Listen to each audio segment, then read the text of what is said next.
اعوذ باللہ السمیع العلیم من الشیطان الرجیم بسم اللہ الرحمن الرحیم۔ اللہ کے نام سے شروع کرتی ہوں جو بہت ہی مہربان اور نہایت ہی رحم کرنے والا ہے۔ روحانی وظائف چینل کی طرف سے تمام ویورز کو السلام علیکم ورحمۃ اللہ وبرکاتہ۔ میں اپنا چینل روحانی وظائف کے ساتھ آج آپ کی خدمت میں رمضان المبارک کے پہلے جمعہ المبارک کا ایک ایسا وظیفہ لائی ہوں کہ اس وظیفے کے کرنے سے اللہ تبارک و تعالی آپ کو رزق کی دولت عطا فرمائے گا اور آپ کی تمام حاجتیں پوری کر دے گا۔ تو یہ حاجتیں پوری کروانے کا دن ہے، لہٰذا اس دن کو غفلت سے نہیں گزارنا۔ رمضان المبارک کے پہلے جمعے کے دن جو عبادات کی جاتی ہیں وہ آپ کو بتاؤں گی آج کی اس ویڈیو میں۔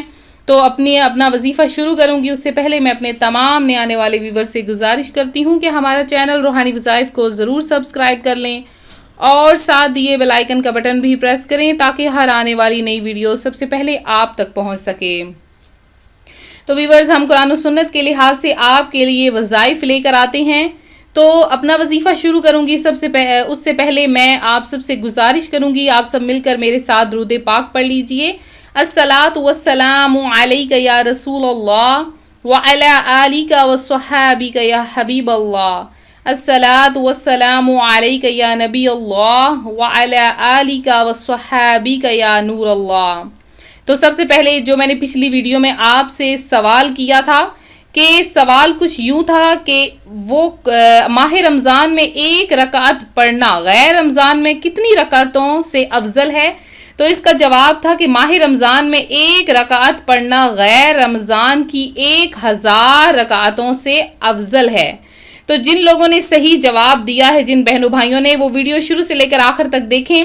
ہم وظیفے کے بعد آپ کو ان کا نام بھی بتائیں گے جنہوں نے سب سے پہلے سوال کا درست جواب دیا ہے، اور ان کو مدنی تحفہ بھی پیش کیا جائے گا۔ تو رمضان المبارک کا پیارا، مبارک اور بابرکت ترین ہم میں جاری و ساری ہے، اور آج جمعۃ المبارک کا پیارا دن ہے۔ جمعۃ المبارک جسے مومنوں کی عید کہا جاتا ہے، اور وہ عید اگر رمضان المبارک میں آ جائے تو اس کے کیا ہی کہنے ہیں۔ رمضان المبارک کی ہر گھڑی تو رحمتوں بھری ہوتی ہے، جمعۃ المبارک کی ہر گھڑی بھی رحمتوں بھری ہوتی ہے۔ اس کا ایک ایک دن، ایک ایک لمحہ، ایک ایک منٹ ثواب کمانے والا ہوتا ہے۔ اس میں کثرت سے درود پاک پڑھا کریں، کثرت سے نیکیاں کیا کریں، کثرت سے اصال ثواب کیا کریں، کیونکہ جو لوگ کثرت سے اللہ کی راہ میں اصال ثواب کرتے ہیں، صدقہ و خیرات کرتے ہیں، تو اللہ تعالیٰ انہیں دگنا کر کے عطا فرماتا ہے۔ اب ماہ رمضان میں وہ لوگ بھی ہیں جو وفات پا جاتے ہیں، ان لوگوں کی فضیلت کیا ہے؟ تو حضرت سیدنا عبداللہ بن مسعود رضی اللہ تعالی عنہ سے روایت ہے، نبیوں کے سلطان رحمت عالمیان صلی اللہ علیہ وآلہ وسلم کا فرمان جنت نشان ہے، جس کو رمضان کے وقت موت آئی وہ جنت میں داخل ہوگا، اور جس کو موت یوم عرفہ یعنی 9 ذی الحجہ الحرام کے وقت آئی تو وہ بھی جنت میں داخل ہوگا، اور جس کی موت صدقہ دینے کی حالت میں آئی وہ بھی جنت میں داخل ہوگا۔ حضرت سیدنا انس بن مالک سے روایت ہے کہ ماہ رمضان میں مردوں سے عذاب قبر اٹھا لیا جاتا ہے۔ روزے کی حالت میں حضور کا فرمان ہے کہ روزے کی حالت میں جس کا انتقال ہوا، اللہ تعالیٰ اس کو قیامت تک کے روزوں کا ثواب عطا فرماتا ہے۔ اب وہ لوگ جو رمضان میں روزے نہیں رکھتے ہیں اور ان کی وفات ہو جاتی ہے، ان کے لیے یہ حدیث مبارکہ نہیں ہے، بلکہ ان کے لیے ہے جو کہ بڑھاپے کی عمر تک پہنچ کر بھی روزے رکھتے رہتے ہیں اور اسی حالت میں ان کی وفات ہو جاتی ہے، یعنی انہوں نے افطار نہیں کیا اور پہلے ہی ان کا انتقال کا وقت آ گیا، دنیا سے رخصت ہونے کا وقت آ گیا، اور اسی حالت میں وہ فوت ہو گئے، تو اللہ تبارک و تعالی قیامت تک روزوں کا ثواب عطا فرماتا رہتا ہے۔ حضرت سیدنا انس بن مالک فرماتے ہیں کہ میں نے رسول اکرم صلی اللہ علیہ وآلہ وسلم کو فرماتے ہوئے سنا، یہ رمضان تمہارے پاس آ گیا ہے، اس میں جنت کے دروازے کھول دیے جاتے ہیں اور جہنم کے دروازے بند کر دیے جاتے ہیں، اور شیاطین کو قید کر دیا جاتا ہے، تو محروم ہے وہ شخص جس نے رمضان کو پایا اور اس کی مغفرت نہ ہوئی، اور جب اس کی رمضان میں مغفرت نہ ہوئی تو آخر کب ہوگی؟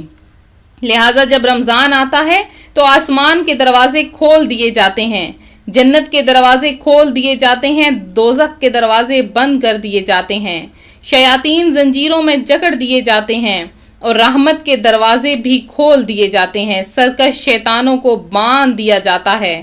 گویا 1 مہینے کے قید کے سبب سرکش شیاطین بے حد بکھر چکے ہوتے ہیں اور ماہ رمضان المبارک کی ساری کسر وہ عید کے روز ہی نکال دینا چاہتے ہیں۔ لہٰذا عید المبارک کو بھی غفلت میں نہیں گزارنا چاہیے، عید کے دن بھی عبادات کرنی چاہیے، عید کے دن بھی کثرت سے عبادات کریں تاکہ شیطان کو مات آ جائے کہ رمضان المبارک میں تو ہم نیکیاں کرتے رہے، لیکن جیسے ہی رمضان المبارک ختم ہوا تو ہم گناہوں میں ملوث ہو گئے۔ تو ایک کتاب زندہ بیٹی کنویں میں پھینک دی، یہ ایک کتاب ہے، رسالہ ہے، اس کے صفحہ نمبر 7 تا 8 پر سرکار مدینہ صلی اللہ علیہ وآلہ وسلم کے 4 فرزند ہونے کا ذکر ہے، مگر اس میں اختلاف ہے، 3 شہزادوں کا بھی قول ہے اور 2 کا بھی ہے۔ تو آپ صلی اللہ علیہ وآلہ وسلم کے 3 بیٹے تھے، قاسم، ابراہیم اور عبداللہ، اور خیال رہے کہ طیب، مطیب، طاہر اور مطہرہ نہیں، یعنی حضرت عبداللہ کے القاب تھے، یہ کوئی علیحدہ بیٹے نہیں ہیں۔ تو آپ کے کتنے بیٹے ہوئے؟ 3 بیٹے تھے، 2 فرزند حضرت قاسم، حضرت ابراہیم، اور 4 صاحبزادیاں، حضرت زینب، حضرت رقیہ، حضرت ام کلثوم، حضرت فاطمہ۔ لیکن بعض مورخین نے بیان کیا ہے کہ آپ صلی اللہ علیہ وسلم کے ایک صاحبزادے عبداللہ بھی ہیں جن کا لقب طیب و طاہر ہے۔ اس قول کی بنا پر حضور صلی اللہ علیہ وسلم کے مقدس اولاد کی تعداد 7 ہے، یعنی 3 صاحبزادے اور 4 صاحبزادیاں۔ تو یہ میں نے تھوڑی سی انفارمیشن آپ کو دی ہے۔ تو رمضان المبارک کا پیارا، مبارک اور بابرکت ترین ہم میں جاری و ساری ہے۔ اس کے مبارک وظائف جو ہم آپ کے لیے وقتاً فوقتاً لے کر آتے رہتے ہیں، آپ لوگ ایسا وظیفہ چاہتے ہو کہ جس وظیفے کے کرنے سے اللہ تبارک و تعالی رمضان المبارک میں رزق کی بارش عطا فرما دے، اور ہو بھی جمعۃ المبارک کا دن، تو آپ نے کیا کرنا ہے کہ یہ چھوٹا سا وظیفہ کر لینا ہے۔ اس وظیفے کی برکت سے اللہ تبارک و تعالی آپ کے رزق میں ترقی عطا فرما دے گا۔ تو جو معاشی پریشانیاں آج کے دور کا بہت بڑا مسئلہ ہے، رزق میں ترقی کے لیے یہ وظیفہ نہایت مفید ہے۔ فجر کی نماز کے وقت کے بعد آپ پڑھ سکتے ہیں، ظہر کے بعد بھی پڑھ سکتے ہیں، عصر کی بعد بھی اور مغرب کی بعد بھی یہ وظیفہ کیا جا سکتا ہے، یعنی کسی بھی فرض نماز کے بعد آپ یہ وظیفہ کر سکتے ہیں۔ پر ہو جمعۃ المبارک کا دن، آپ نے کیا کرنا ہے کہ یہ آیت مبارکہ ہے، اس کو 70 مرتبہ پڑھنا ہے اور یا لطیف کو 111 مرتبہ پڑھنا ہے۔ چونکہ رزق کی ترقی مستقل مسئلہ ہے، لہٰذا یہ عمل بھی کوشش کریں کہ ہر جمعۃ المبارک کو کرتے رہیں۔ لیکن اگر آپ ایک جمعہ کو بھی یہ عمل کر لیں گے تو اس عمل کی برکت آپ اپنی آنکھوں سے دیکھیں گے۔ اگلا جمعہ آنے سے پہلے اللہ تبارک و تعالی آپ کے گھر میں رزق کی برسات کر دے گا۔ آیت کیا ہے؟ آیت آپ نے یہ پڑھنی ہے، بسم اللہ الرحمن الرحیم، اللہ لطیف بعبادہ یرزق من یشاء واللہ واسع علیم۔ یہ آیت ہے، میں نے سامنے اسکرین پر آپ کی آسانی کے لیے لکھ دی ہے۔ یہ آپ نے فرض نماز کے بعد 70 مرتبہ یہ آیت پڑھنی ہے اور یا لطیف کو 111 مرتبہ پڑھنا ہے، اور اس کے بعد اللہ کی بارگاہ میں گڑ گڑا کر دعا مانگنی ہے۔ اللہ تعالیٰ آپ کی حاجت مراد پوری فرما دے گا۔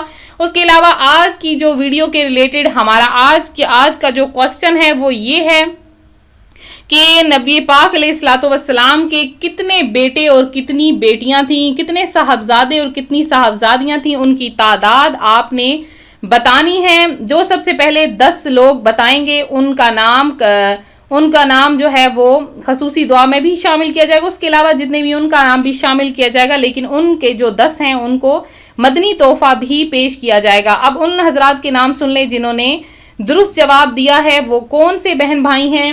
تو سب سے پہلے جنہوں نے درست جواب دیا ان کا نام ہے سمیرہ سعید ہیں جنہوں نے درست جواب دیا، پھر ہیں سمرین ہیں جنہوں نے درست جواب دیا ہے، اس کے بعد وسیق احمد ہیں جنہوں نے درست جواب دیا ہے، اور اس کے بعد ہیں سارہ خان ہیں جنہوں نے درست جواب دیا ہے، اس کے بعد شیخ عرفان ہیں جنہوں نے درست جواب دیا ہے، اور ایک بھائی ہیں انہوں نے درست جواب دیا ہے، ان کا نام نہیں ہے، اور اس کے علاوہ شرافت علی ہیں جنہوں نے درست جواب دیا ہے، شگفتہ شان ہیں انہوں نے درست جواب دیا، فردوس سرفراز ہیں، محمد حکیم ہیں جنہوں نے درست جواب دیا ہے، اور اس کے علاوہ سلیم لیلانی ہیں، بیا ہیں کوئی، انہوں نے درست جواب دیا ہے، اور اس کے علاوہ لائق ہیں، احمد ہیں جنہوں نے درست جواب دیا، صبا ہیں جنہوں نے درست جواب دیا ہے۔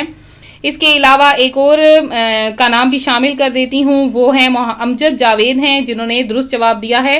تو ان سب کے لیے 1000 درود پاک کا ثواب آپ کو مدنی تحفے کے طور پہ پیش کیا جاتا ہے، آپ لوگ قبول فرمائیں۔ اس کے علاوہ جنہوں نے بھی درست جواب دیا اور دعا میں حصہ لیا، اللہ تبارک و تعالی سے دعا ہے اللہ تعالی جمعۃ المبارک کے صدقے میں آپ سب کی تمام حاجتیں مرادیں پوری فرمائے، آپ کے آنکھوں میں جو بھی خواہشیں ہیں وہ پوری فرما دے، آپ کے دل میں جو خواہشیں ہیں وہ پوری فرما دے، آپ کو رمضان المبارک میں مدینہ دکھا دے۔ تو ملتے ہیں اپنے اگلے وظیفے کے ساتھ، دعاؤں میں یاد رکھیں، اپنا خیال رکھیں، فی امان اللہ۔